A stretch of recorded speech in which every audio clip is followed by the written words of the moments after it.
siqareti tərk etdi. Kitab qutarandan sonra təzədən siqaretə başladı. Yəni kitab oxumaq da həmin oxuyan kimi sən dəyişib vəzifəyə getmirsən. 3 dənə, 5 dənə kitabı oxuyum və qərar verim ki, yox, kitab oxumaqdan bir şey yoxdur, bildiyim şeylər elə deyil. Yəni cəmiyyətdə, ölkədə hər kəs kitab oxumalı da deyil. Yəni burada qəbullanmaq lazımdır. Uşaqları tanımağa çalışın, ondan sonra valideyn olun. Salam. Bugünkü podkastımızın qonağı Sərxan bəydir, Sərxan Rüstəmov. Sərxan bəy, xoş gəlmisiniz. Xoş gördük. Mən təşəkkür edirəm ki, dəvət etmisiniz. Mən də təşəkkür edirəm ki, dəvətə gəlmisiniz.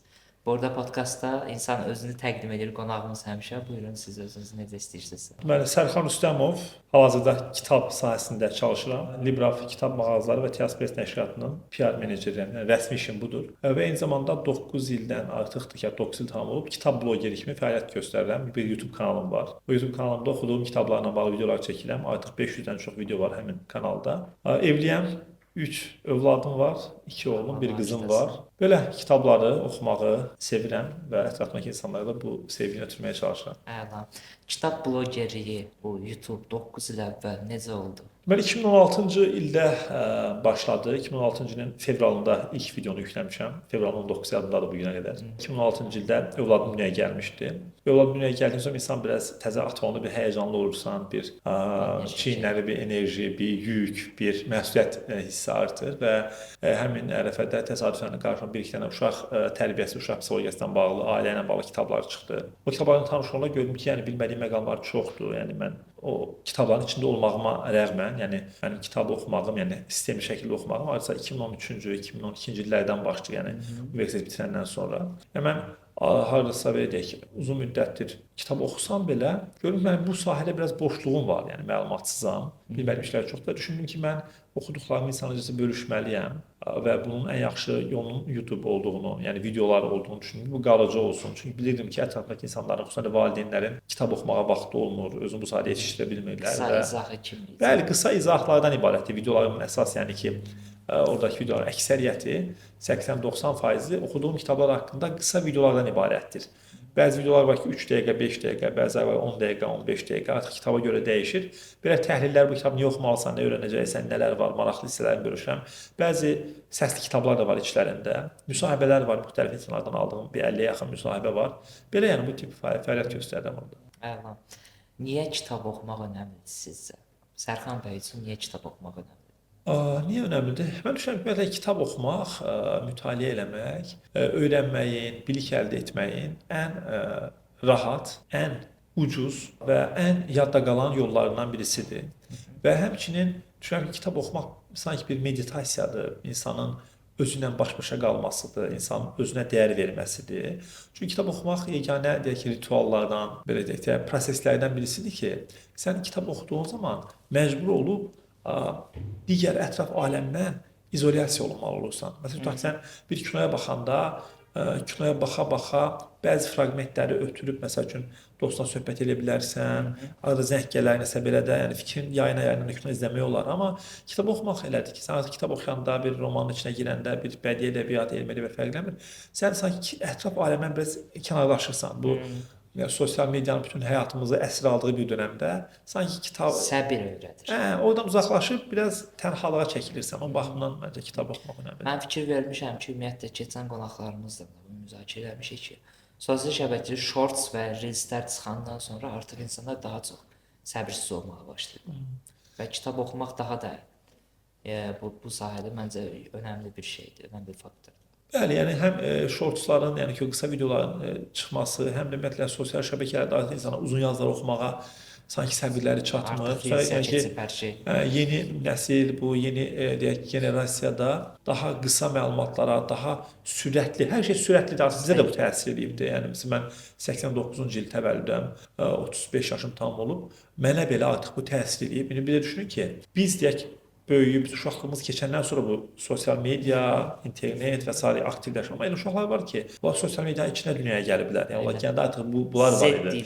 Z nəsli. Bəli, yəni bu nəsil üçün tam fərqlidir. Onların yəni xüsusən də kitaba fokuslanması yəqin ki, çətin olacaq deyə düşünürəm. Və bu sanki həmin o aləmdən, o sosial mediadan bir sıyrılıb insanın yenidən özünə qayıtması üçün yaxşı vasitədir, yəni kitab oxumaq. Yəni belə deyim də, əslində mən də ona qatılıram. Bu bilirsiniz, ümumiyyətlə şuuraltımızın, yəni pasiv yaddaşımızın məhsuludur ki, biz keçmişdə elədiklərimizə qayıdanda daha da özümüzü xoşbəxt hiss edirik. Məsələn, mən işıqlar sönəndə özümü xoşbəxt hiss edirəm. Bir dənə şam yandırıram, onun yanında otururam. O insanı xatırladır. Məsəl üçün, təbiətə gedəndə xoşbəxt olmağın səbəbi də odur. Kitab oxumaq da məncə elədir. Razıyam. Çünki Tutaq bu günləri bir mövzuna bağlı müsahibə alırdılar ki, audio kitablar mı yaxşıdır yoxsa Sağ verəcəkdi mən. audio kitablar mı yaxşıdır yoxsa ənənəvi kitablar? Mən orada da fikrimi bildirdim ki, təbii ki, audio kitabların üstünlükləri var.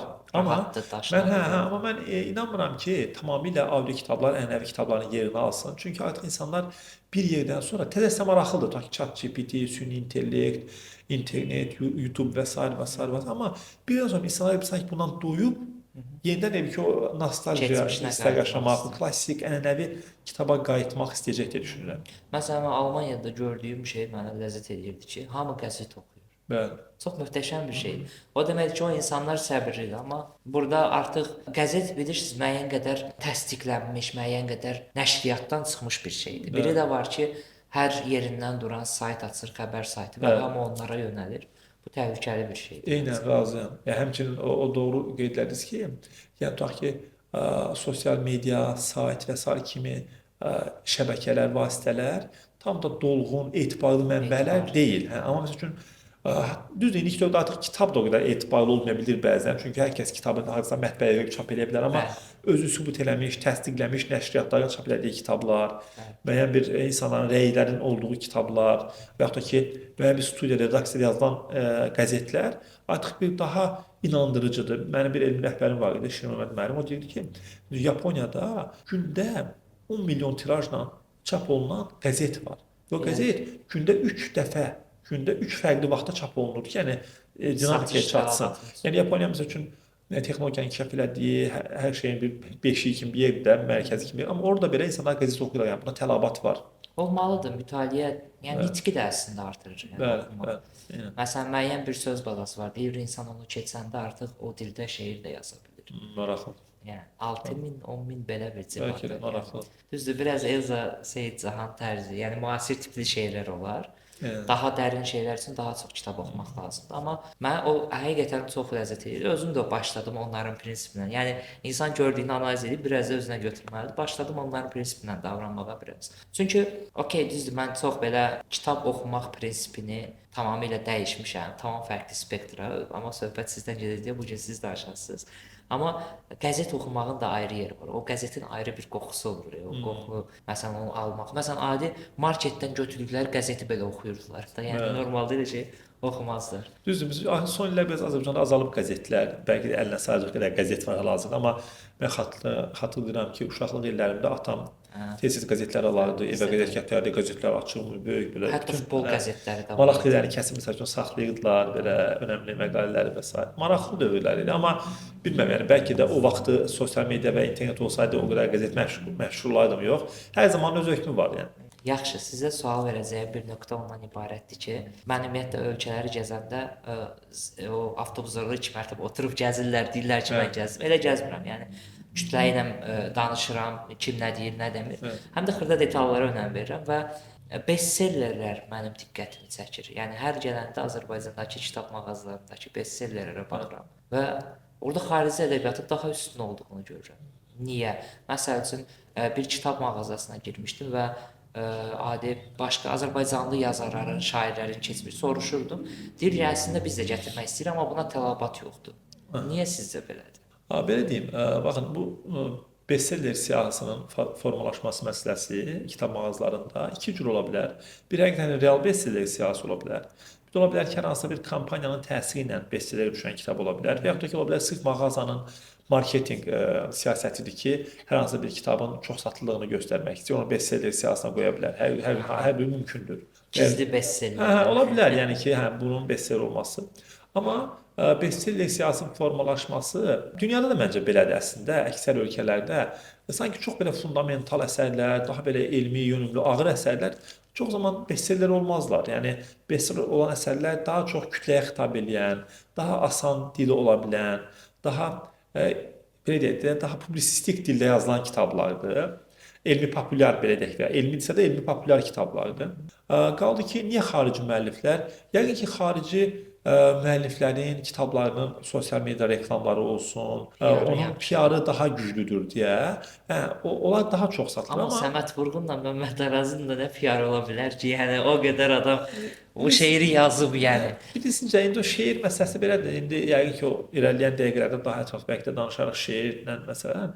Bilirsincə, şeir kitabı və yaxud da ki, şeirlərin ümumiyyətlə satışı zəifdir ümumiyyətlə kitab mağazalarında. Çox Nəyə az başa görə? düşən.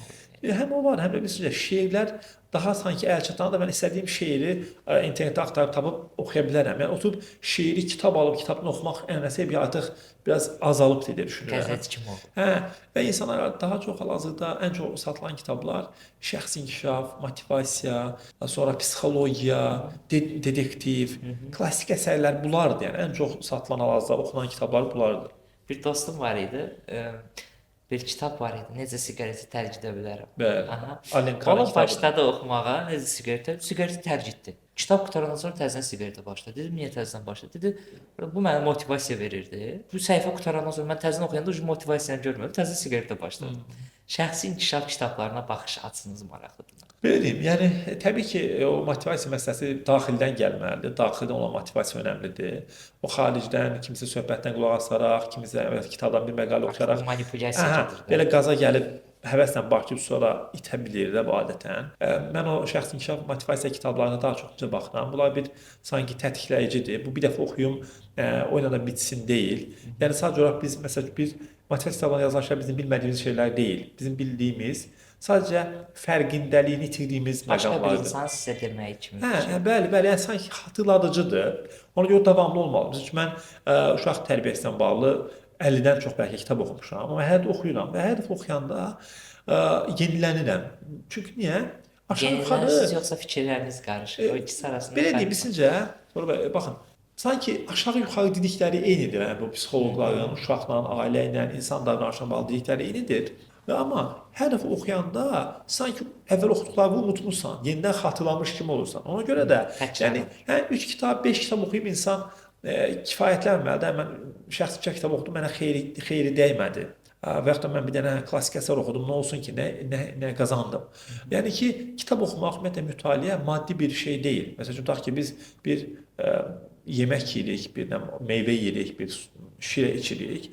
Onun həmin anda bir təsirini hiss eləməyə bilərik. Maksimum ağzımızda bir dad olar, bədənimizə onun vitaminləri gedə bilər. Amma bizim əzələlərimiz böyüməz həmin anda. Amma uzun vadədə onun əlbəttə ki, bizə bir xeyri var. Dərmanlar da təsir edir, hər şey təsir edir. Bəli, kitab da formadadır. Sürəkli oxumaq üçün. Eynən. Yəni kitab oxumaq da həmin oxuyan kimi sən dəyişib, yəni vəzifəyə getmirsən və orada məsələn siz əzələdən danışdınız. Bəli. Orada protein qatqısını verən də oxuduğunu sorğulamaqdır. Bəli. Məğzinə düşməkdir. Yəni şəxsi kitabı oxuyur, onu manipulyasiya edir artıq, özü sorğulamır deyə. Ona görə məsələn niyə sualı çox önəmlidir. Bu adam mənə bunu niyə dedi? Eynən, həm niyə suallı, həm də biz insanın bir müəyyən bir bazası olmalıdır. Hazırlıqlı oxucu başqadır da. Hazırlıqlı olanda sən bunu niyə sual verə bilirsən? Bir yana sual qoysan ki, bu fikir mən razı deyiləm bu ilə. Mən məsələn kitab oxuyanda adətən kitabları qeydlər edirəm də yanında, bölündə, aşağısında və s. Bir neçə il sonra qayıdıb o kitaba baxanda əvvəl elədiklərim mənə mənası gəlir ki, buna məsəl üçün wow yazmışam, amma wow deyil də bu hal-hazırda üçün. İlbəyi fikir Bəli, fikir dəyişikliyi, inkişaf edir. Amma məsəl üçün oturum 3 dənə, 5 dənə kitabı oxuyum və qərar verim ki, yox, kitab oxumaqdan bir şey yoxdur, bildiyim şeylər elə deyil. Yəni insan davamlı oxumalıdır. Mən ümumiyyətlə zərərli kitabın, boş kitabın olduğunu düşünmürəm də. Yəni oxuyub, o ki maraqlı olmaya bilər sənə, fayda vermir bilər, qoy qırağa yenisinə keç. Bəzi kitab mağazalarının marketinq taktikası məni çox qıcıqlandırır və sizcə bu barədə reaksiyanız, yəqin ki, siz də görmüsünüz də fərqli-fərqli. Yəni kitab mağazasına yaraşmayacaq, restoran tərzi yaxud kütlə yığmaq üçün olan negativ qara reklamlar eləmək. Reaksiyanız nədir bunlara və ümumiyyətlə bir kitab mağazasının PR-ı necə olmalıdır siz bir təcrübəniz olan kimi? Mən artıq 5 ildən çoxdur, 5 il yarımdır ki, yəni kitab sektorunda adını çəkdiyim, yəni Libraf mağazalarında PR əməkdaşıyam. Ondan əvvəl də yəni ki, dövlət sektorunda çalışmışam. Təbii ki, dediyiniz məqamları mən kitaba yaraşdırmıram. Doğru hesab eləmirəm. Bu birmənalı olaraq mənim fikrim bundan ibarətdir. Amma fərqli fikirləşənlər, fərqli yanaşanlar ola bilər. Nəyə görə yaraşdırmıram? Çünki kitab oxumaq, mütaliə bir müəyyən qədər ciddiyyət, müəyyən qədər bir səviyyə, müəyyən bir hazırlıq gərəkdirən bir şeydir də. Müəyyən bir çərçivələri qorumalısan. Sən bunu sırf kütlə yığmaq üçün, auditoriya toplamaq üçün çox baxış yığmaq üçün nəsə addımlar atmağın sənə çox baxış gətirə bilər, çox izləyici gətirə bilər, amma o adam gəlib kitab almayacaq axı. O düşünən beyin almayacaq. Yəni o sənin oxucun deyil, o yəni sənin müştərin olmayacaq o adam. Yəni sadəcə baxıb ya gülə, səni ələ sala, sənə komment yaza bilər. Müəyyən vaxtda sən populyar ola bilərsən, gündəmdə ola bilərsən, amma ümumilikdə insanların yadında yaxşı imiclə qalmayacaqsan. PR nədir? PR yəni insanların Əsl kütləni yaddaşında itirirsən. İnsanların yaddaşında, insanların şuur altında yaxşı bir məkan kimi, yaxşı bir obraz kimi qala bilməkdir. Yəni sənin o reklamını görən bir insan kitab mağazası olaraq səni yadda saxlamalıdır. Nə vaxtsa kitab almaq istəyəndə A və B seçimlərində səni seçməlidir. Çünki sən ona nə vaxtsa müsbət mesajla yaxşı bir mesaj ötürmüsən. Amma sən ona bayağı bir şey ötürmüsənsə, o gəlib sənə kitab almağı özünə yaraşdırmayacaq. O baxımdan onu doğru hesab eləmirəm. Yəni əslində düşünən beyinlər daha çox kitaba yönəlir deyə. Bəli. O marketinqdə sən əsl kütləni də itirirsən. Bəli, bəli. Bu bir növ nəyə bənzəyir? Elə bir apteka açmışam. Deyirəm arendaya pul verirəm. O bir yanında bir dənə qəssabxana da açsın. Bəli. Onun kimi bir şey Çox olur. həssas olmaq lazımdır, çox diqqətli olmaq lazımdır. Çünki o kitab mağazasında izləyənlər də çox həssaslıq tələb edirlər, çox diqqət tələb edirlər. Hər hansı bir hərf səhvini, hər hansı bir cümlə səhvini başqa sektora bağışlaya bilirlər. Bir texnologiya səhifəsində olan səhvi bağışlaya bilərlər. Nə bilim bir başqa bir geyim sahəsində olan səhvi bağışlamaq olar, avtomobildə bağışlamaq, amma kitabda bu bağışlanmır. Yəni səhvlər tez bildirilir, rəylər bilər ki, cümlənizi qurmamısan, bu nə şəkildə paylaşmısan və s. O baxımdan məncə daha həssas yanaşmaq lazımdır. Yəni mən bunu qəbul etmirəm bir mənada. Sizcə çox gəzən bilir, yoxsa çox oxuyan? Çox oxuya gəzən. Yəni məncə bunları paraleldə aparmaq yaxşıdır. Çünki insan sadəcə gəzsə, amma gəzdiyi yerlərin fərqində olmasa, məlumatlı olmasa, sadəcə bir daşa baxan kimi baxıb keçəcək, bir binaya baxıb keçəcək, bir çaya baxıb keçəcək, o çayın tarixi, o binanın tarixini bilməyəcək.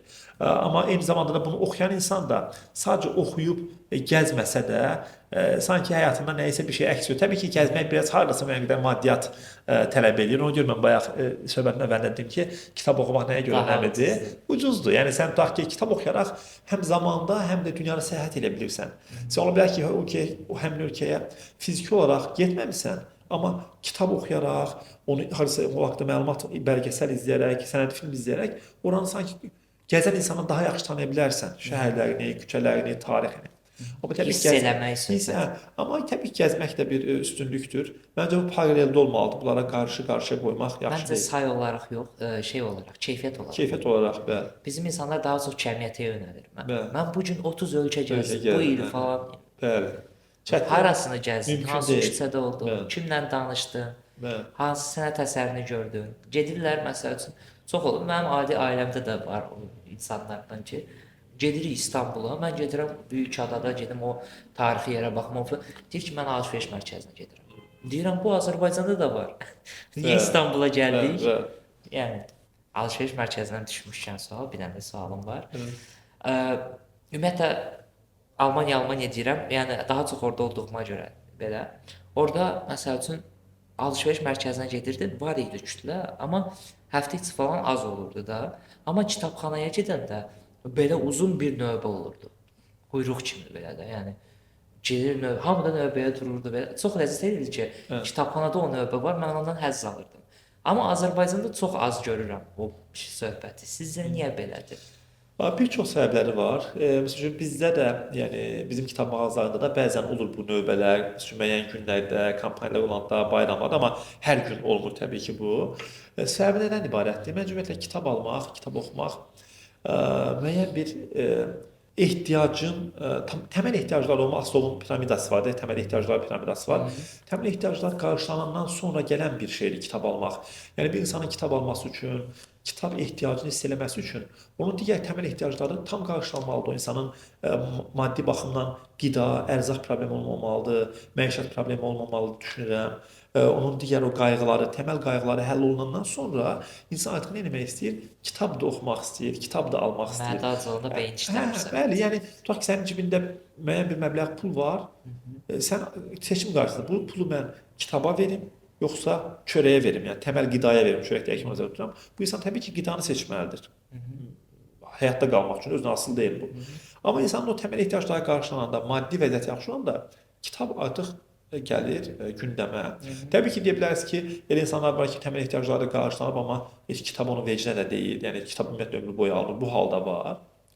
Bu da təbii ki, yəqin zamanla təbliğatla olan şeydir. Sizin bu podkastınız, bu tip verilişlər, bu tip paylaşımlar çoxalmalıdır. Uğurlu insanlar öz uğrunda kitabın, mütaliənin, elmin önəmini vurğulamalıdır. Yəni bunlar paylaşılmalıdır. Tanınmış insanlar bu haqda. Mən düşünürəm ki, bu sosial media inkişaf edəndən sonra nə qədər də yəni yaşlı nəsil sosial medianı pisləsə də, gənc nəsilləri tənqid eləsə də, Onun da neqativ və pozitiv tərəfi var. Pozitiv tərəfləri var, artımları var. Mən də bu işin içində olan adam kimi görürəm ki, ildən ilə kitab sənayesində, kitab sahəsində inkişaf var. Kitab sərgilərində uşaqların sayı çoxalır, oxucuların sayı artır. İldən ilə biz kitab, mən də burada tam statistika rəqəmləri açıqlaya bilmirəm.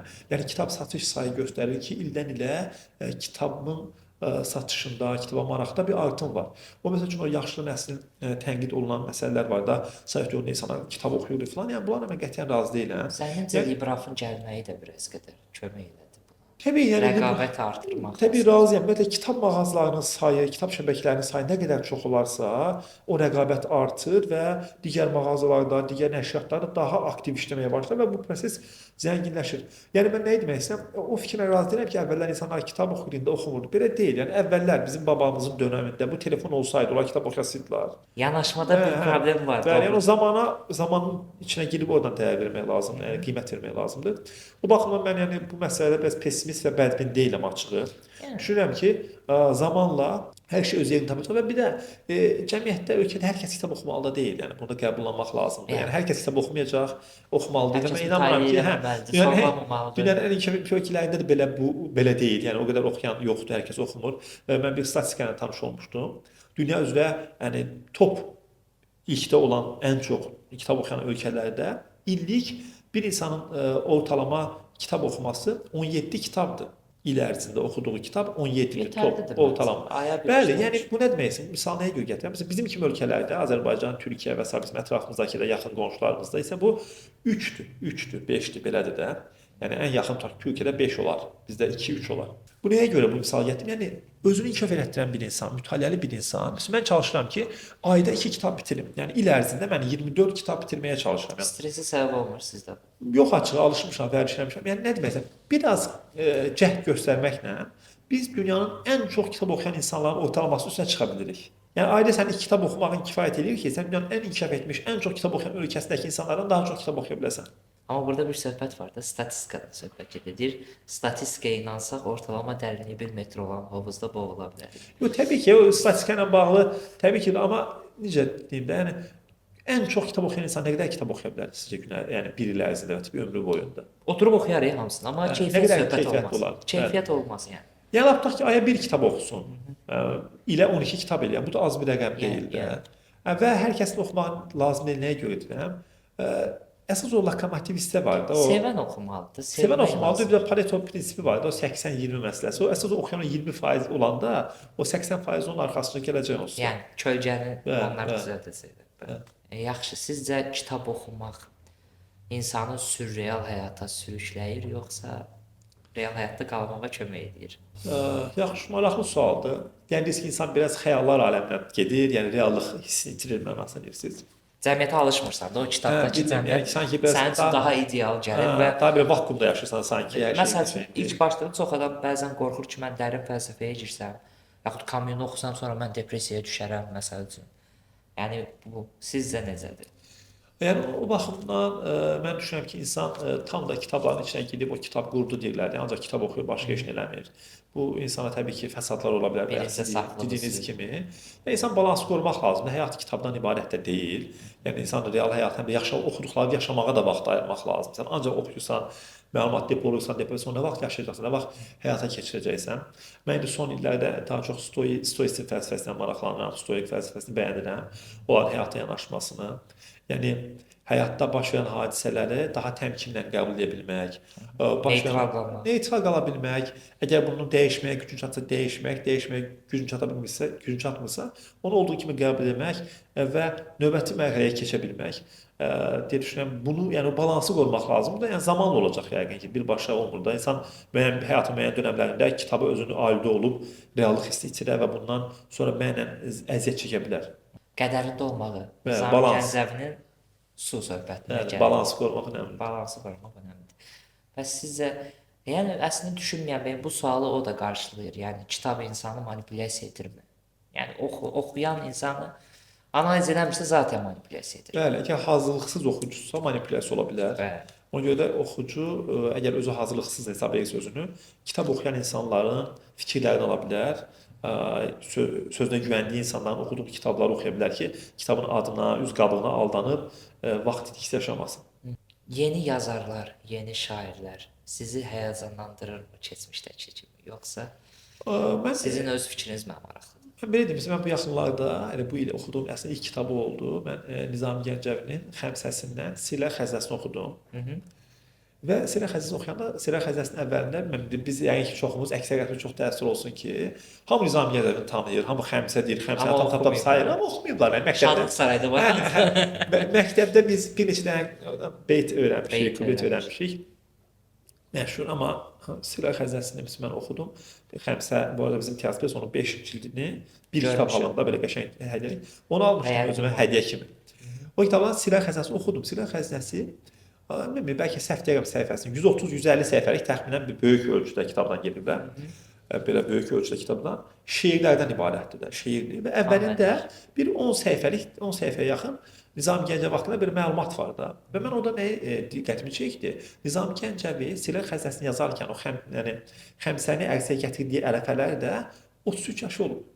Bizim amma nəzərimizdə Nizami Gəncəvi kimi bir saqqallı, yaşlı bir müdrik insan. Amma gənc yaşlarında yazıb. Ona görə mən nəyə görə misal çəkirəm? Biz gənc yazıçılara, gənc şairlərə, gənc insanlara belə ön qərarla baxmamalıyıq, ön yargıyla baxmamalıyıq, dırnaqarası baxmamalıyıq. Ola bilər ki, orada çox istedadlı insanlar, yazıçılar var. Bəlkə indi biz bunu anlamadıq. Bəlkə onlarla eyni zamanda yaşayırıq, bəlkə Nizami Gəncəvi öz dönəmində də elə olubdu.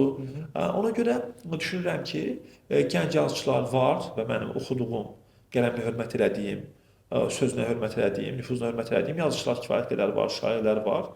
Onlara mən sadəcə bu yolda səbat və uğur arzulayıram. Yəni səbir, bir də səbir. Bəli. Çünki tez həvəsdən düşünmək lazım. Robert Sharma da səhv eləmirəmsə, düz tələffüz edirəmsə, onun bir şeyi var idi, sözü deyirdi ki, dahilərin heykəli cahillərin atdığı daşla düzəlir. Yəni başa düşülməyən insan onsuz da həmişə daşlanır. Yəni bu normal. Yəni hazırlıqlı olmaq lazımdır. Yəni ki, bir insan bir yola başlayanda yazıçılıq belə həvəslə qaza gəlib başlanacaq bir iş deyil. Sən özündə varsa o. Bəlkə sənin elə bir fikrin olacaq ki, bütün kütlə sən üstünə gələcək bir müddət. Bəli. Və sizin üçün şeirlər yoxsa əsərlər mi? Mən şeiri olmaqdan sevirəm. Amma dinləməyi də sevirəm. Oxuyuram bəzən şeir oxuyuram, amma deyim ki, dəhşət mənim şeir bilgim var falan. Yox, yəni elə bir dəhşət duyumum var belə. Elə deyiləm. Mən daha çox yəni nəsr, yəni sevənəm. Daha çox əsərləri oxuyuram, yəni roman, bədii əsərləri daha çox nəsr kimi oxumaq istəyirəm. Amma şeirlər də var. Şeirlərdə oxuduğum olur. Məsəl üçün mən həm öz şairlərimizdən kifayət qədər oxumuşam, türk şairlərindən oxumuşam. Məsələn, Necip Fazılın Çilə deyək, külliyyatını bitirmişəm.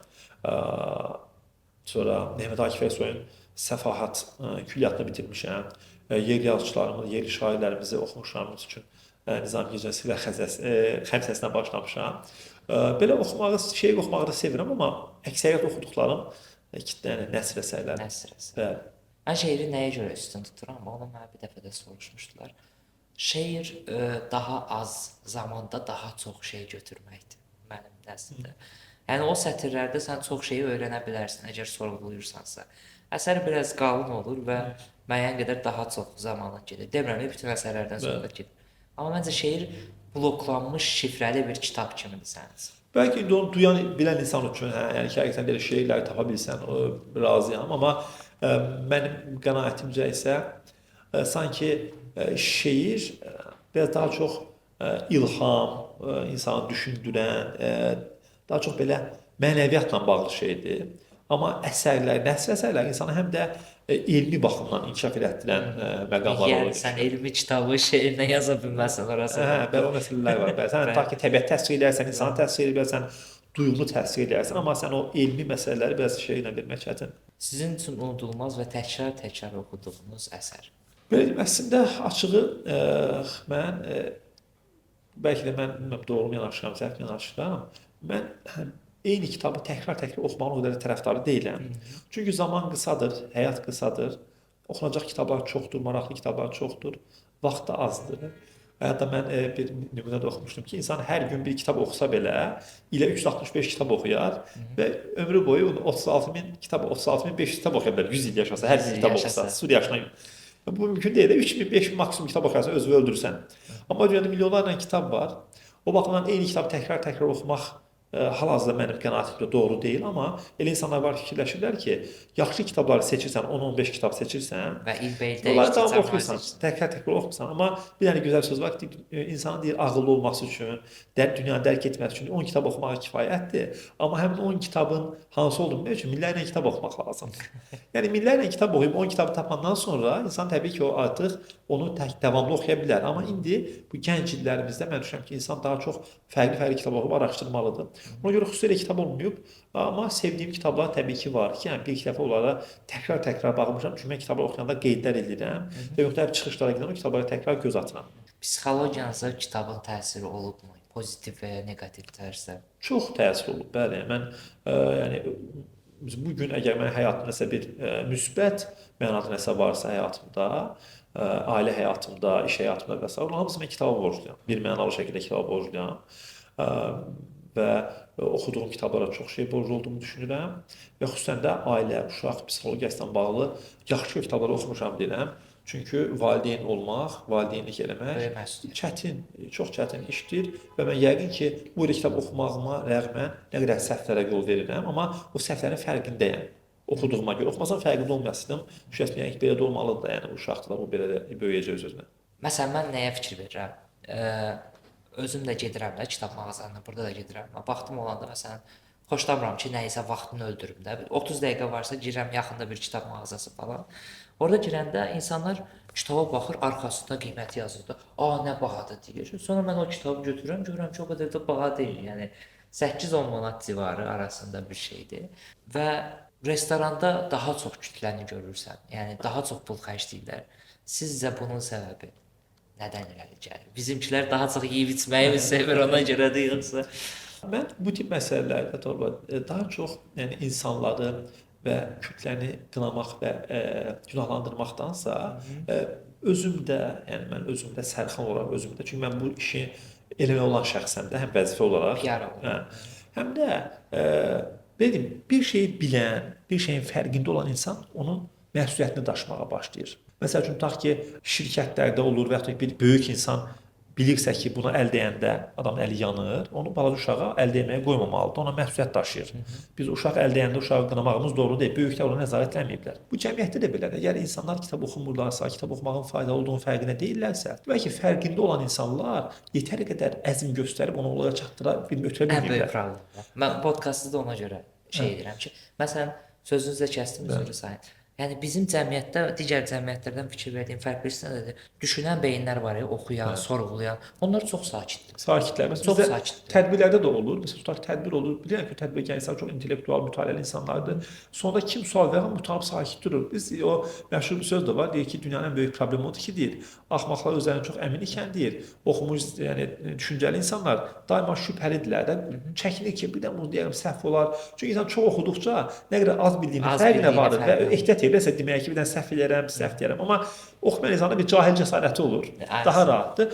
Amma o kitab oxumaq, yəni kitab almaq məsələsinə gəldikdə nəyə görə digər şeylərə pul xərclər, kitabı pul xərcləmirlər, kitab insana baha gəlir. Ümumiyyətlə niyə baha gəlir? Niyə baha gəlir? Bahadırmı?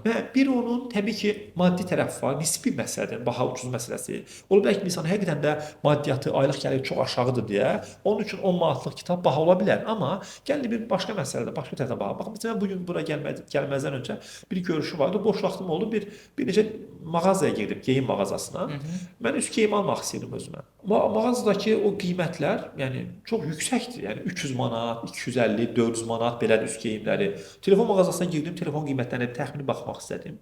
Yəni 1100 manatdan başlayır belə zəif telefonlar, daha yüksək bilinən brendlər 2000 manat, 2500 manat. Yəni telefonu biz tutaq ki, alırıq. 2500 manat veririk. Biz gelib hər hansı bir telefon mağazasına gedib ildən bir də dəyişirlər. 2500 veririk. Nəyə görə verə bilirik buna? Çünki telefon daha belə pragmatik bir şeydir. Alan kimi istifadə edirsən, alan kimi iş verir, və zəng edirsən, danışırsan, şəkil çəkirsən, WhatsApp və s. Amma kitaba elə deyil, kitabı aldım. Oxudun, həmin an bir şey olmadı. O sənə uzun vadədə bizim bir ki cəmiyyətdə ümumiyyətlə insan təbiəti Səbirsizlik. soğan olsun, nağd olsun. Mən indi onu alım və istifadə edeyim düşüncəsindədir. Ona görə yəqin ki bir baha gəlir və ona pul xərcləmək istəmir. Bir də dediyim kimi, yəni təəssüf ki fərqində deyil. Onun fərqində Hiss deyil. eləmir məncə. Bəli. Yəni 2500 manatı böləndə gör neçə dənə kitab Bəli, düşür. bəli, Yəni bəli. Və biz sizə çox bunun geri bir qiymət də normal qiymətdir. Yəni mən orada baxalıq. Siz Yəni çox maaş geri- prinsipindən Hə. getmirəm. Ən ucuz maaş nə qədərdir? Ən aşağı maaş. 360 manat belədir mən bilədim. Varmı 360? Ha, Məncə yəni o 700-ə qədər qalxıb. Yox, yəni ki deyim də minimum əmək haqqını Minimum nəzərdə tuturam. əmək haqqı. Yəni ki, Yəni 360-a da sən ayda bir kitab ala ala bilərsən. bilərsən. Yəni bizcədir, bax, oxumaq istəyən adam üçün heç mağazadan kitab almasa belə oxumağa kitab tapmaq olur. Yəni Yəni. kitabxanada var, ikinci Yəni. əl kitablar var, çox ucuz qiymətə 30 qəpiklik kitab almaq Dövlət olur indi. kitabxanaları da verir. Yəni məsələ o kitabın qiymətində deyil. Siz gedib heç bir telefon mağazasına, bir başqa bir mağazaya deyə bilməz ki, burada Mən nə bunu kitabı istifadə niyə bu edirəm. bu əşyaya endirim yoxdur, mənə endirim ver. Amma çünki kitab sektorunda təəssüf ki, bəzən qınaqlar olur ki, 20% endirim nədir? 20% endirim olar. Yəni böyle 50% endirim eləyin, gəlin kitabları alaq. Yəni halbuki bir kitabın Bu nəşriyyatın üzərində olan o fərci. əmək, bəli, çox böyükdür. Onu təbii ki, izah etmək biraz çətindir, vaxt alır. Gənclərə və ya yaşlı nəslə fərqi yoxdur. Demək istədiyiniz bir şey. Ürəyinizdə qalan belə demək istəyirəm, demək istədim. Bir dənə əsas demək istədiyim şey məncə əgər bizi dinləyənlər içində subay olanlar varsa, ailə qurmayıblarsa və ya da ailə qurmuş da ola bilərlər. Mütləq ailə ilə bağlı, uşaqla bağlı çoxlu mütaliə eləsinlər. Uşaq psixologiyasını yaxşı öyrənsinlər. Çox təşəkkür Əgər evlidirlərsə, hələ uşaq sahibi deyillərsə, uşaq sahibi olana qədər uşaq psixologiyasına bağlı çoxlu kitablar oxusunlar. Çünki uşaq sahibi olduqdan sonra bu gec olacaq və vaxt tapmayacaq. Həm vaxt tapmayacaq, həm də gec olacaq. Biz mütləq bir telefon alanda 50 dənə videoya baxırıq. Bir notebook alanda 50 dənə videoya baxırıq ki, bunu öyrənək, istifadə qaydası hansının RAM-ı nədir, nə bilim, çəkilməyi nədir, megapiksel nədir filan. Amma uşaq sahibi olanda elə belə uşaq sahibi oluruq da. Elə olmamalıdır. Hə, elə olmamalıdır. Yəni onu tövsiyə edə bilərəm ki, Çox onu möhtəşəm tövsiyə. onu təklif edə bilərəm ki, uşaqları tanımağa çalışın, ondan sonra valideyn olun. Əgər valideynsizsə və uşaqlarınız da varsa, vaxtı bunu eləməmişsə, heç vaxt gec deyil. İndi onu oxuyun. Uşaqlara, çünki biz uşaqları çox qınırıq. Gənc nəsli qınamamaq lazımdır. Gənc nəsli anlamaq lazımdır. Ümumiyyətlə mən həmişə mənim özüm də başqa yerdə danışığımda var idi. O layihəni istəyirəm dövlət, hər hansı bir dövlət götürsün. Yəni bu qid sayfa, yəni virusları yoxlamaq kimi evlilikdən öncə cütlük terapiyası qoyulmalıdır Bəli, mütləq bəli, şəkildə bəli. altı. Çünki biz özümüzü tanımırıqsa, qarşı tərəfi də tanımırıq deməkdir. Çünki Eyni. özümüzü tanıyandan sonra qarşı tərəfi Bəli. istəklərimiz, sevgi uyğunlaşmaqdır yəni. Bəli. Və siz çox önəmli yerə nöqtə qoydunuz ki, yəni ən azından seansa gedə bilmirsənsə, yəni kitabı alıb bunu müəyyən qədər Eynən. sorğulamaq olar. Lazım. Hətta məsələn nə bilim bir o öncəki deyək ki, analizlər verilir evlilik qabağı.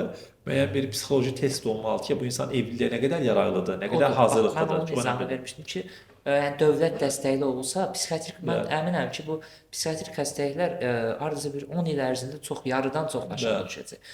Çünki bizim təməl xarakterlərimiz ana-atadan oluşur və dövr keçdikcə ətrafımızdakı ana-ataların böyütdüyü uşaqların sayəsində öyrənirik. Yəni formalaşması psixologiyamız ondan qaynaqlanır. Bəli. Və dediyiniz kimi uşaq sahibi olmaq sadəcə mentaliteti bəyənirəm, problemi yoxdur. Sadəcə bir mentalitetə görə bir uşaq sahibi olmayın. Bəli. Çox təhlükəli bir şeydir bu. Bəli. Və kitab və ya şeir tövsiyəsi. Şeir tövsiyəsi biz bu podkast çəkişən başlamazdan əvvəl şeir nə deyə bilərəm deyə fikirləşirdim. Yəni onu deyərkən ağlıma Hüseyn Cavidin səhvləməmiş Hüseyn Cavid yəni əminəm daha doğrusu Gülbahar şeiridir. O şeiri Çox çox sevirəm. möhtəşəm. Çox önəmlidir. Uşaqlardan danışmışkən, Quzum ailədən ya. danışmışkən o dəyərləri ötürən çox gözəl bir şeirdir. Gülbahar şeiri. Kitaba gəldikdə kitablar çoxdur. Yəni çox kitab deyə bilərəm. Bilmirəm, yəni bir kitab mı demək lazımdır, yoxsa Fərqi yox. çox kitab demək olar. Yəni məsəl üçün tutaq ki, ən çox mənim bəyəndiyim kitab, hekayə daha doğrusu, Tolstoyun İnsanı yaşadan nədir və ya insan nə ilə yaşayar adlı hekayədir, qısa bir hekayədir. O kitabı ümumiyyətlə bir kitab tövsiyəndə çalışan kiçik həcmli əsərlər deyim ki, insanlar yəni Səbir oxuya çatsın. bilsinlər. O kitab biri ola bilər. Kafkanın dönüşü. Grigori Petrovun Bəyaz Zanbaqlar ölkəsində kitabı var. Onu oxumağı tövsiyə edə bilərəm insanlara. Sonra Richard Bach'ın Qağayı Livingston kitabı var. Bu kitabı tövsiyə edə bilərəm. Bir də Balaca Qara Balıq kitabı var. Səməd Behrənginin Cənubi Azərbaycanlı bir yazıçıdır, Balaca Qara balıq.